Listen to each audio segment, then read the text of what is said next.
لا يزال الخير حيا لا يزال إن في الدنيا سلاما وظلال أخبر الأيام أنها في وصال قم بنا وانظر لآيات الجمال. Poštovani braća, poštovani sestri, assalamu alaikum wa rahmatullahi wa barakatuh. Живееме во многу компликувано време или, поточно да се изразиме, живееме во време со многу компликувани општествени состојби.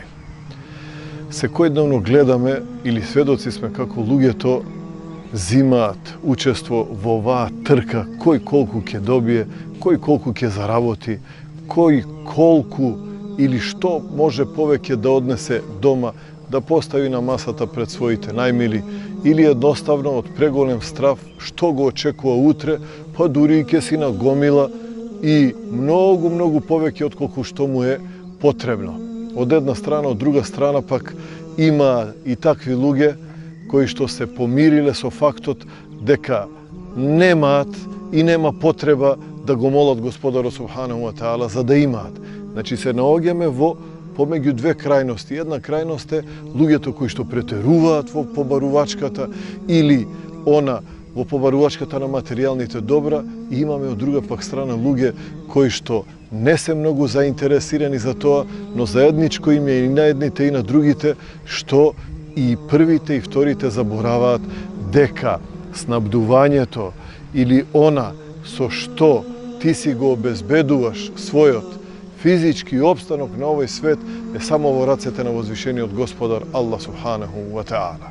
Господарот вели во неговата возвишена книга: قُلِ اللَّهُمَّ مَالِكَ الْمُلْكِ تُؤْتِي الْمُلْكَ مَنْ تَشَاءُ وَتَنْزِعُ الْمُلْكَ مِمَّنْ تَشَاءُ وَتُعِزُّ مَنْ تَشَاءُ وَتُذِلُّ مَنْ تَشَاءُ بِيَدِكَ الْخَيْرُ إِنَّكَ وَتَرْزُقُ مَنْ تَشَاءُ بِغَيْرِ حِسَابٍ. Вели Господар Субхану ва Таала, кажи: Аллаху мој, ти си тој кој што на кого сакаш му даваш власт, од кого сакаш таа власт ја одземаш, и на луѓето ги снабдуваш без на никого да му полагаш сметка. Верникот треба да биде убеден дека сето материјално добро кое што му доаѓа или за кое што се труди да го добие е само резултат на милоста Господарева Субханаху ва Таала. И од таа причина верникот треба да бара, треба да се труди. Треба ние муслиманите да си го повратиме своето заслужено место во заедницата. Не требаме да тапкаме во место. Не требаме секогаш да бидеме зад некого. Не требаме секогаш да очекуваме некој нешто да ни даде. Напротив, треба да произведеме генерации кои што ќе бидат способни да одговарат на овие општествени предизвици. Значи, генерација која што ќе биде подготвена да се фати, значи, да ги реши проблемите и од општествена природа, и од социолошка природа, и од економска, и од интелектуална, но пред се тоа треба да биде во светлото на она што Господарот Субханаху ва Таала го објавил во Исламот. Пратеникот салаллаху алейхи ва селем го молел Господарот Субханаху ва Таала и рекол: Аллахуме џ'ал ризқи кутан. Господару мој, снабдевањето кое што ми го даваш нека биде само во вид на обичен оброк. Немал големи побарувачки пегамберот алейхи салату веселам. Барал Господарот Субханаху ва Таала само да го нахрани и ништо повеќе, драги и почитувани мои. Но немојте да заборавите дека од друга пак страна поминувале денови, толку бил гладен, толку немал што понекогаш го врзувал својот племенит стомак со јаже и камења од проста причина да не добие сплетна црева. А ние денеска, машала, се давиме и во храна, и во благотети, меѓутоа забораваме дека таму постои некој кој што му е потребно, забораваме дека имаме наши браќа, имаме наши сестри, има луѓе кои што имаат потреба да одвоиме од она што го имаме за нив да им помагаме. Една случка, ќе ви ја кажам, се надевам дека ќе најде место во вашите срца.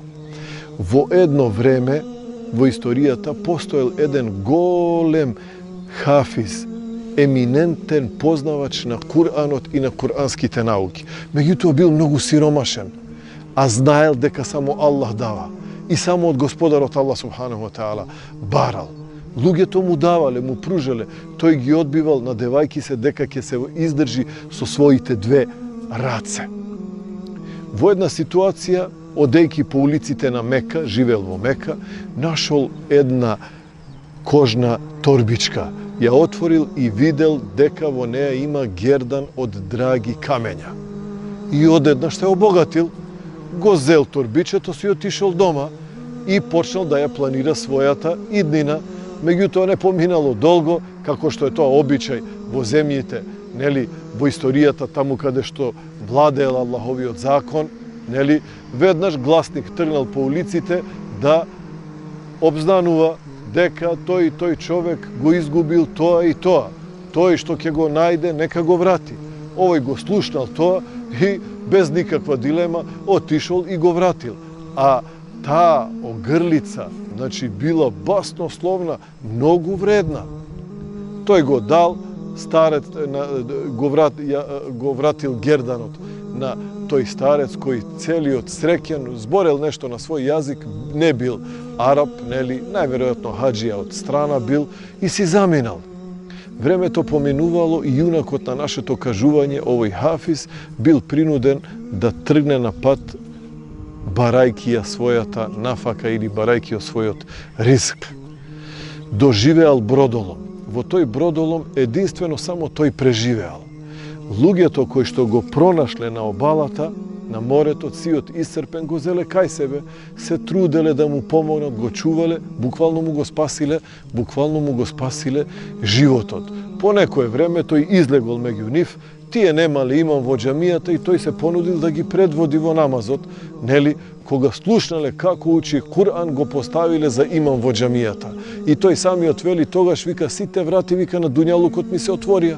Вика луѓето почна, вика од сите страни да ми носат и веќе не знаев што да правам со толку храна и со толку добрина која што ми ја носеа луѓето. Не поминало долго време, почнал да ги учи нивните деца. Не поминало долго време, тој ја добил најзаслужната функција во градот. Го поставиле за свој градоначелник. Значи, кај муслиманите во минатото, градоначелник или човек на висока позиција бил оној кој што се плашел од Аллах, оној кој што на вистина ја познавал Аллаховата објава и бил праведен. И решиле еден ден да му дадат најубава хедија или најубав подарок од времето на неговото доаѓање. Решиле да го оженат. Ја донеле со себе најубавата девојка од градот. Ја поставиле пред него и му рекле, еве ти си наш имам, голема добрина си ни сторил, ожени се со оваа наша ќерка. Кога ја погледнал девојката, браќа, почнал веднаш да плаче. Девојката се исплашила и таа се расплакала и избегала. Луѓето се собрале и го прашале, вика, ние, вика, сме ти дале секое добро, сме ти помогнале на секаков начин, дури, вика, нашата најубава и најбогобојазлива ќерка сме ти ја донеле да се ожениш со неа, а ти, вика, си ја растажил, дури не си се удостоил да ја погледнеш, вика, само си ја погледнал, вика, во нејзиниот врат, вика, и таа разочарана, вика, избегала од тебе. Што те навело на таа постапка?